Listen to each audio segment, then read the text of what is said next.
The silence in this house doesn't just sit. It breathes. It has a weight to it, like a heavy wool blanket soaked in cold rainwater, pressing down on my chest until every breath feels like a negotiation with gravity. They tell you that 65 is the golden age, a time for sunsets, slow mornings, and the quiet satisfaction of a life well lived.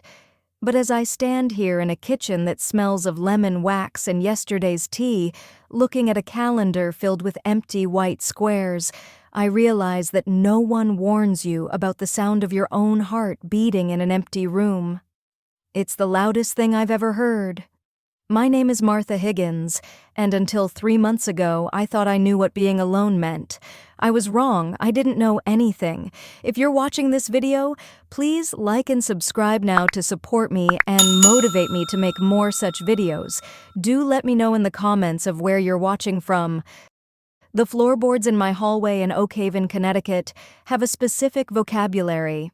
There's the sharp crack near the linen closet, the low groan by the master bedroom, and the rhythmic thump of the loose plank near the front door.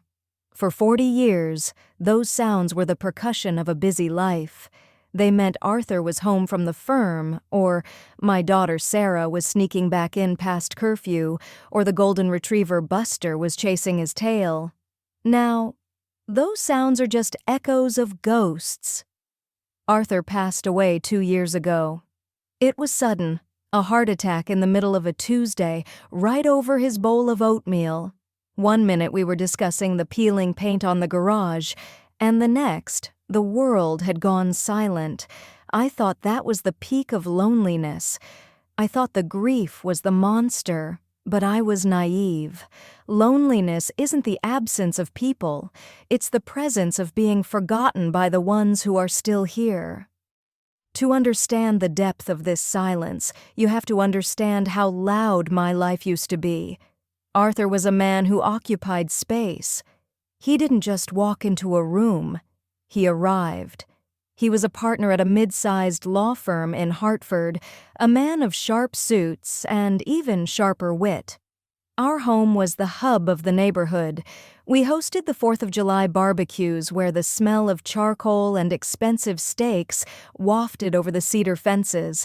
We had the Christmas parties where the eggnog was a bit too strong, and the laughter lasted until 2 in the morning. And then there was Sarah, my beautiful, brilliant, and fiercely independent daughter. Growing up, she was a whirlwind of soccer practices, piano recitals, and late-night study sessions at the kitchen table. I remember the way she'd breeze through the back door, dropping her bag with a heavy thud, shouting, "Mom, what's for dinner? I'm starving." I lived for that noise. I complained about the mess, the muddy cleats, the laundry that never ended, and the constant ringing of the telephone. I didn't realize that those were the sounds of a soul being fed. I didn't realize that the chaos was actually the melody of my life. When Arthur died, the melody stopped abruptly. The funeral was a blur of black wool and damp handkerchiefs. People lined up to tell me how much they loved him, how much they'd miss his advice, how he was the pillar of the community. Sarah stayed for 2 weeks. She helped me go through his closets, packing away the silk ties and the sweaters that still smelled of his cedarwood aftershave. "You should come to Chicago for a while, Mom," she'd said, her eyes red-rimmed but her voice already shifting back to her corporate tone. "I can't leave the house yet, honey," I told her. "Everything of him is here." I thought the house would keep him alive for me. I thought the walls would hold on to his presence, but walls are indifferent. Once the people leave, the house becomes just a box made of wood and plaster. The first year was about grief. Grief is active. It's a battle. You fight the tears at the grocery store when you see his favorite brand of pickles. You struggle to sleep on his side of the bed. You talk to his picture. In a strange way, grief keeps you company because it's so intense. But the second year was about the fade. The phone calls started to taper off. My friends from the garden club, women I'd known for 30 years, began to forget to include me in the brunch emails. At first, I told myself they were just giving me space. Then I realized they were giving themselves space from the reminder of mortality that I had become. To them, I was no longer Martha, the woman who grew the best hydrangeas in the county. I was Martha, the widow. I was a cautionary tale in a floral print dress. Sarah's calls became shorter, more transactional. "Did you pay the property taxes, Mom? Did you get the oil changed in the Buick? I can't make it for Easter, work is swamped, but I'll send a gift basket." I didn't want a gift basket. I wanted to hear about the man she was dating. I wanted to hear about her frustrations with her boss. I wanted to feel like I was still a part of the world's momentum. Instead, I felt like a buoy bobbing in the wake of a ship that had long since passed. The week leading up to my 65th birthday was when the weight became unbearable. 65. The big one. The one Arthur and I had planned for. We were going to take a river cruise through Europe. We were going to finally see the Amalfi Coast. Instead, I was looking at a frozen dinner for one and a stack of mail that consisted entirely of Medicare advertisements and AARP magazines. I spent the morning of my birthday cleaning. I scrubbed the baseboards. I polished the silver that hadn't seen a dinner party in 2 years. I put on my best navy blue silk dress, the one Arthur bought me for our 30th anniversary. I did my hair. I applied my favorite lipstick, Sunset Rose. I sat at the head of the long mahogany dining table. I had bought a single cupcake from the bakery, dark chocolate with vanilla frosting. I put a gold candle in the center. I waited.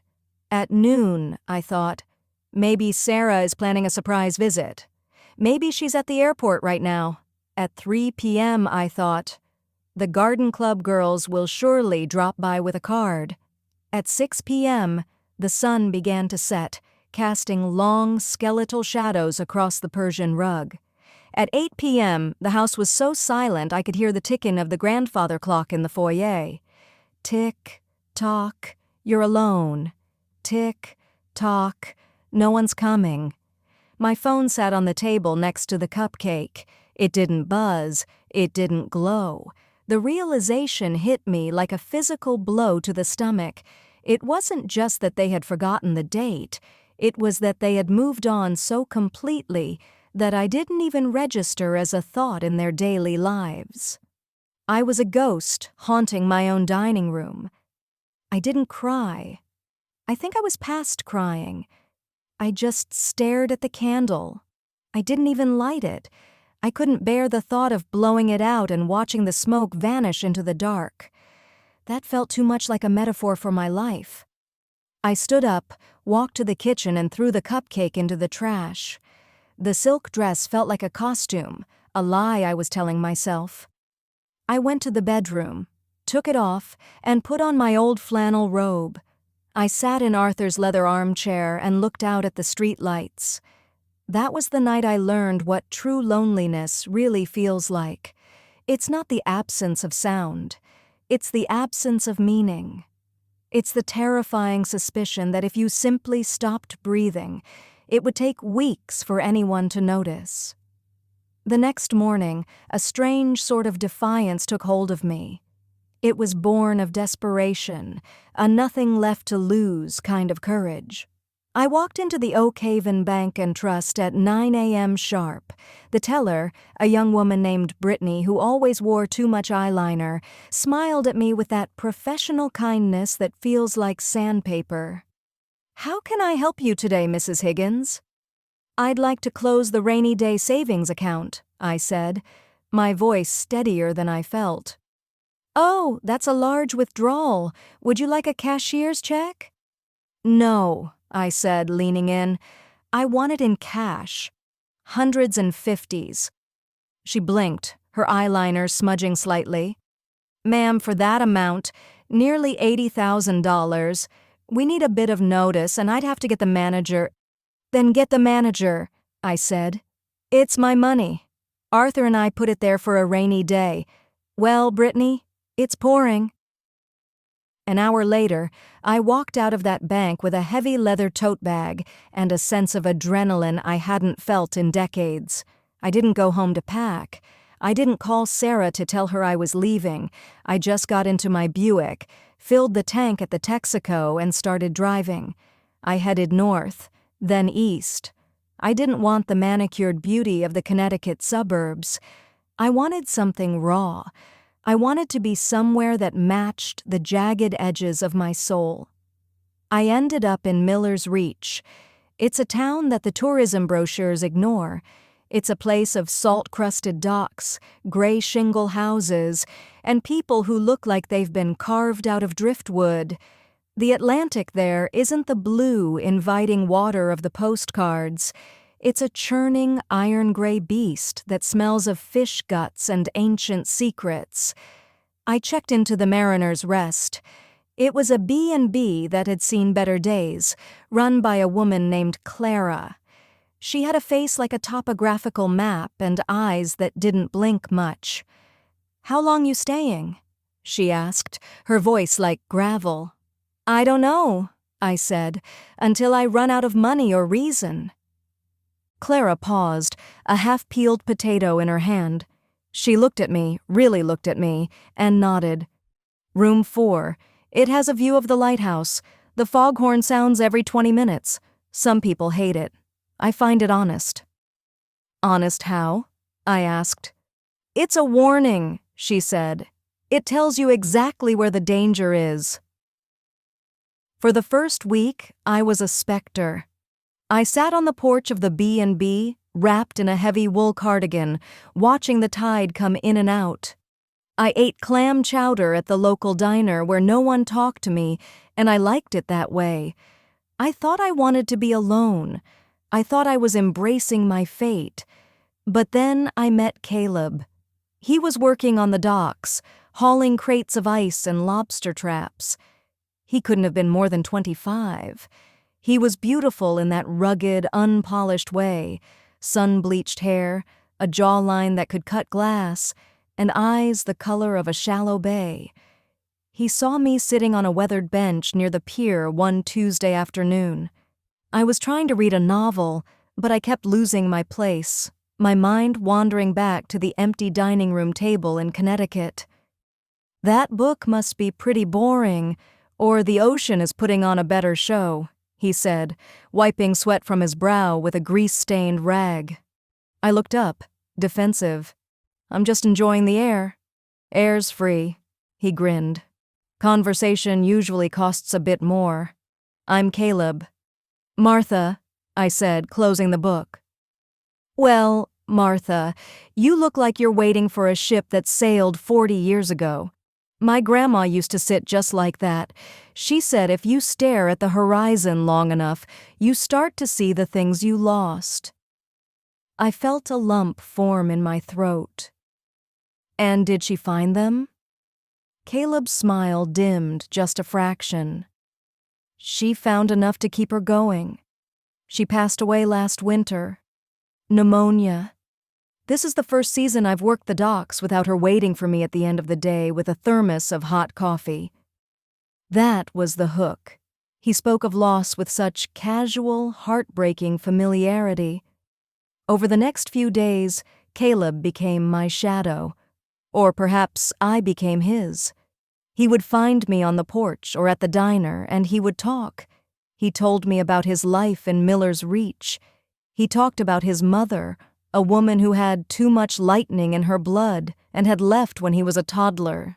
He talked about his guitar, a battered Gibson he played at the local pub on Friday nights. He talked about his dream of going to Nashville, not to be a star, but just to be around people who cared about music as much as he did. "But I'm stuck here," he said one evening, kicking a loose pebble into the surf. "The boat, my grandma's old trawler, the Grace Ann, it's falling apart. If I don't fix the engine, I can't work. And if I can't work, I can't save. It's a circle, Martha. A cold, wet circle." I looked at him and didn't see a stranger. I saw my own loneliness reflected in a younger face. I saw the daughter who didn't call. I saw the husband who was gone. I felt a surge of something I hadn't felt in years. Purpose. "How much would it cost?" I asked. "To fix the engine?" Caleb shook his head, looking ashamed. "Too much. Thousands. I shouldn't be dumping this on you. You're just a lady on vacation." "I'm not on vacation, Caleb," I said softly. "I'm on an exit strategy." I spent the next 2 days wrestling with myself. I knew what Arthur would say. "Martha, don't be a fool. You don't know this boy. People in towns like this prey on women like you." But Arthur wasn't here, and the people who did know me didn't seem to care if I lived or died. Caleb made me feel like Martha Higgins again, not the widow, not the grandmother, but a person with agency, a person who could change a life. On Friday, I went to my room and opened the leather tote. I counted out $12,000. I put it in a plain manila envelope. I found Caleb at the pub, sitting in the back corner with his guitar, looking dejected. "Take this," I said, sliding the envelope across the sticky table. He opened it, and his face went pale. "Martha, I can't. This is too much. I was just talking. I wasn't asking for—" "I know you weren't," I said, and I believed it. "That's why I'm giving it to you. Fix the Grace Ann. Get your life back on track. Consider it a birthday present from someone who didn't get to celebrate hers." He grabbed my hand, his grip firm and warm. "I'll pay you back. I'll work every hour of every day. I'll send you checks every month. I swear to God, Martha, you're my saving grace." He kissed my cheek, smelling of salt and cheap beer, and I felt a glow in my chest that lasted all the way back to the B&B. The glow didn't last long. The next morning, Caleb wasn't at the docks. I waited until noon, thinking he might be at the mechanic shop. I went to the shop. The mechanic, a man named Silas with a permanent scowl, told me he hadn't seen Caleb in days. "He's probably at the boat," I told myself. I walked down to where the Grace Ann was supposed to be moored. I found a slip, but it was occupied by a sleek, modern fishing vessel. I asked a nearby deckhand where the Grace Ann was. The man laughed, a harsh, hacking sound. "The Grace Ann? Lady, that tub sank in the harbor 3 years ago. Caleb's grandma, she didn't die of pneumonia. She moved to Florida with a retired plumber back in 2021. The world seemed to lose its color. The gray of the ocean turned to a sickly ash. "But," he said, "he told me he worked the docks." "He works the tourists," the man said, not unkindly. "He's a good kid in a bad way. Plays the guitar, tells a sad story, finds someone with a soft heart and a full wallet. Usually it's just a couple $100 for rent or medicine. 12,000? Jesus, lady. He's halfway to Nashville by now." I walked back to the Mariner's Rest. My legs felt like they were made of lead. Every step was a reminder of my own stupidity. I had been so desperate for a connection, so hungry for a shred of relevance, that I had handed over a fortune to a boy who saw me as nothing more than a mark. I found Clara in the kitchen. She looked at my face and stopped what she was doing. She didn't ask what happened. She just poured a glass of stiff bourbon and pushed it toward me. "He got you, didn't he?" she said. I nodded, the tears finally coming. They weren't just tears for the money. They were tears for the girl I used to be, the one who was smart, who was sharp, who knew the world. Now I was just a cliché, a lonely old woman who got taken for a ride. "I feel so small, Clara," I whispered. "I feel like I don't even exist." "That's what they do," Clara said, sitting down. "They find the people who feel invisible, and they make them feel seen for just long enough to reach into their pockets. But listen to me, Martha. The money is gone. That's a fact. But the part of you that wanted to help, the part of you that felt that spark. That's still yours. He didn't steal that. He couldn't. He stole my dignity, I said. Only if you let him keep it, Clara replied. You can go home and hide, or you can stay here and figure out who Martha is when she's not being a victim. I stayed. I didn't stay at the Mariner's Rest, though. I couldn't afford it anymore, and I didn't want the pity. I found a tiny, drafty apartment above a hardware store. It smelled of sawdust and old oil. I got a job at the local library, filing books and helping children with their homework. It was humbling. It was hard. My back ached from the shelves. My hands grew dry from the paper. But for the first time in my life, I wasn't Martha the partner's wife, or Martha the mother. I was just Martha. I started to see the town differently. I saw the single mothers struggling to pay for late fees. I saw the elderly men who came in just to read the newspaper because they couldn't afford the heat at home. I saw a whole community of people who were just as lonely, just as forgotten as I was, and I realized something. Loneliness isn't a vacuum that you wait for someone else to fill. It's a room that you have to invite people into. I started a small story hour for the seniors. I didn't read them books. I asked them to tell their own stories. I brought in tea and the cookies I learned to bake from Clara. At first, only 2 people came, then 5, then 12. We talked about the wars. We talked about the Great Depression. We talked about the children who didn't call and the spouses who were gone. We shared the silence, and in sharing it, we broke it. One afternoon, about 6 months after I arrived in Miller's Reach, I received a phone call. It was Sarah. "Mom, I've been calling for weeks. I even called the police in Oak Haven. They said you'd sold the house and disappeared. What is wrong with you?" Her voice was high, frantic, and, for the first time, entirely focused on me. "Nothing is wrong with me, Sarah," I said calmly. "I'm living my life." "In some podunk fishing village? Mom, you have a life in Connecticut. You have your friends, your house." "I had a house," I said. "I didn't have a life. You didn't even call me on my birthday, Sarah. I sat at that table for 12 hours. Do you have any idea what that feels like?" The silence on the other end was profound. I could hear her breathing, a jagged, guilty sound. I thought you were with the garden club. I thought—" "You didn't think," I said, "and that's okay. You're busy. You're young. But I'm not going to wait around for the scraps of your time anymore. I've made a new life here. I have friends. I have work that matters. If you want to be a part of it, you're welcome to visit. But I'm not coming back to that empty house." "But Mom, the money. The lawyer said you withdrew everything." "I spent some of it on a very expensive lesson," I said, thinking of Caleb. "And the rest? I'm using it to live.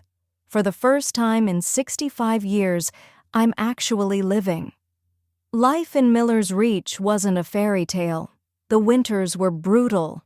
The wind howled through the cracks in my apartment walls, and sometimes the loneliness would creep back in during the long, dark nights.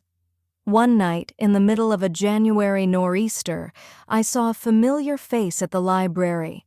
It was Caleb. He looked terrible. His golden hair was matted, his skin was sallow, and he was shivering in a thin denim jacket. He was trying to get warm by the radiator in the reference section. He didn't see me at first. My heart hammered against my ribs. Part of me wanted to scream, to call the police, to demand my $12,000 back. But as I watched him, watched the way his hands shook as he tried to hold a book, I didn't feel rage. I felt a profound, weary pity. I walked over to him. "The Gray Sand looking a little weathered, Caleb?" He jumped, nearly knocking over a lamp. When he saw me, his eyes went wide with a terror that was genuine. He looked like a cornered animal. "Martha, I didn't know you were still here. I live here now, I said.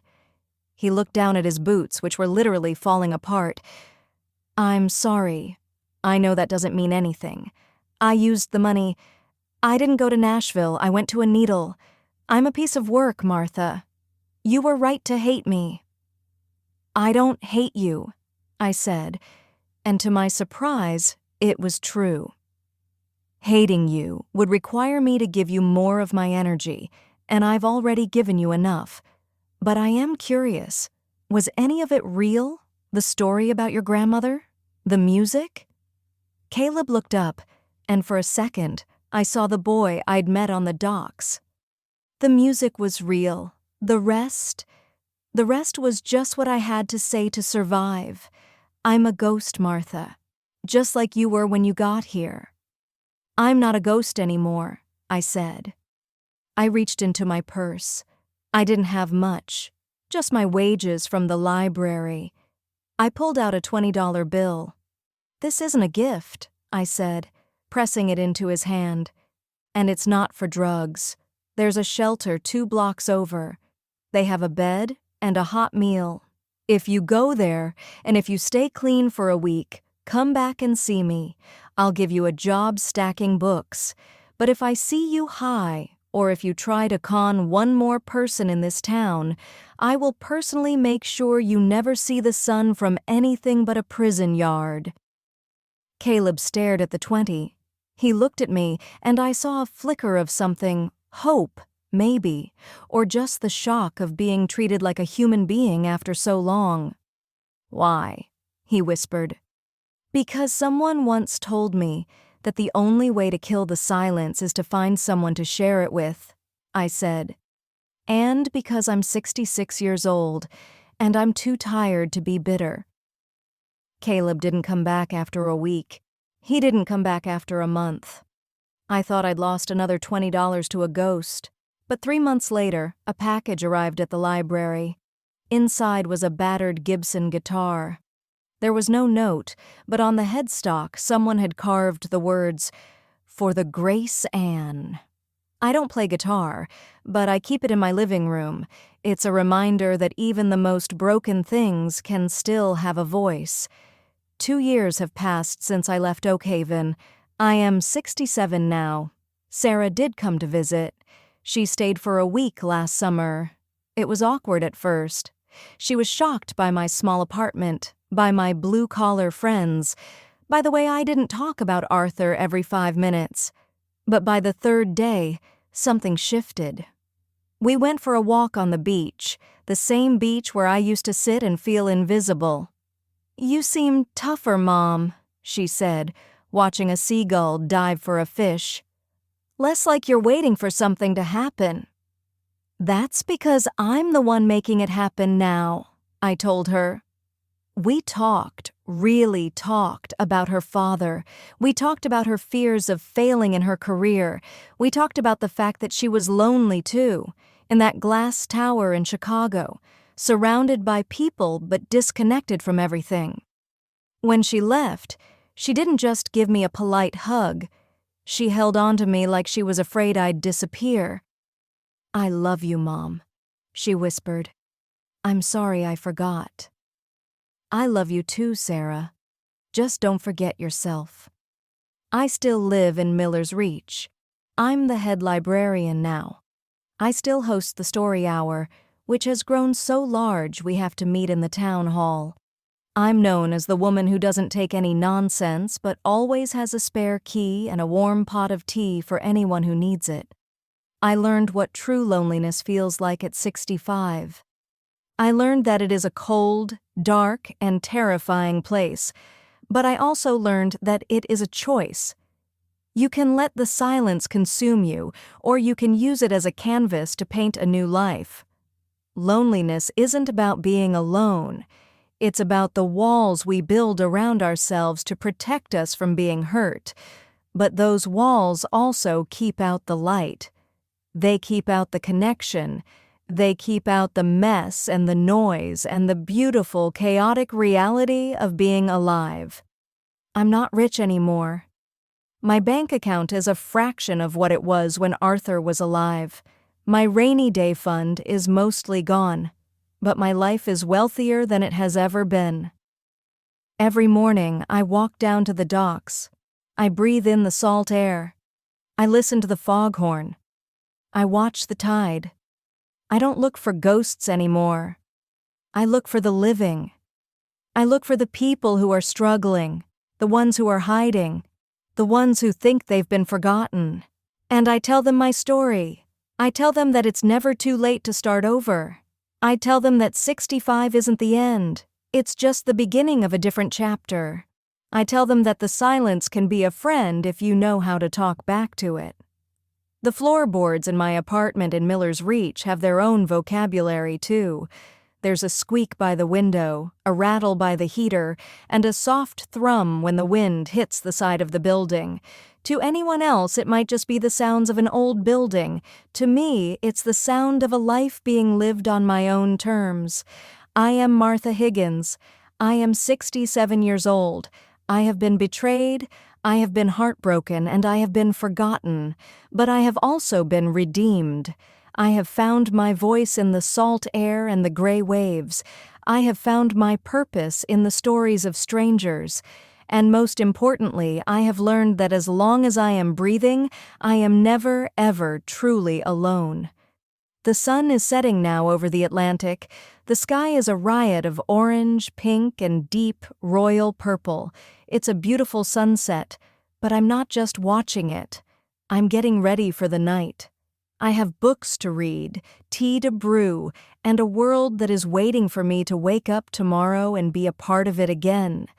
The golden age isn't about the gold in your bank account. It's about the gold in your spirit. It's about the fire you keep burning when the rest of the world thinks you've gone out. I am still here, I am still loud, and I am finally, truly home. Thank you for listening to my story. If this resonated with you, please consider liking this video and subscribing to the channel for more stories. What was the best part you liked in this story? Please drop a comment and let me know.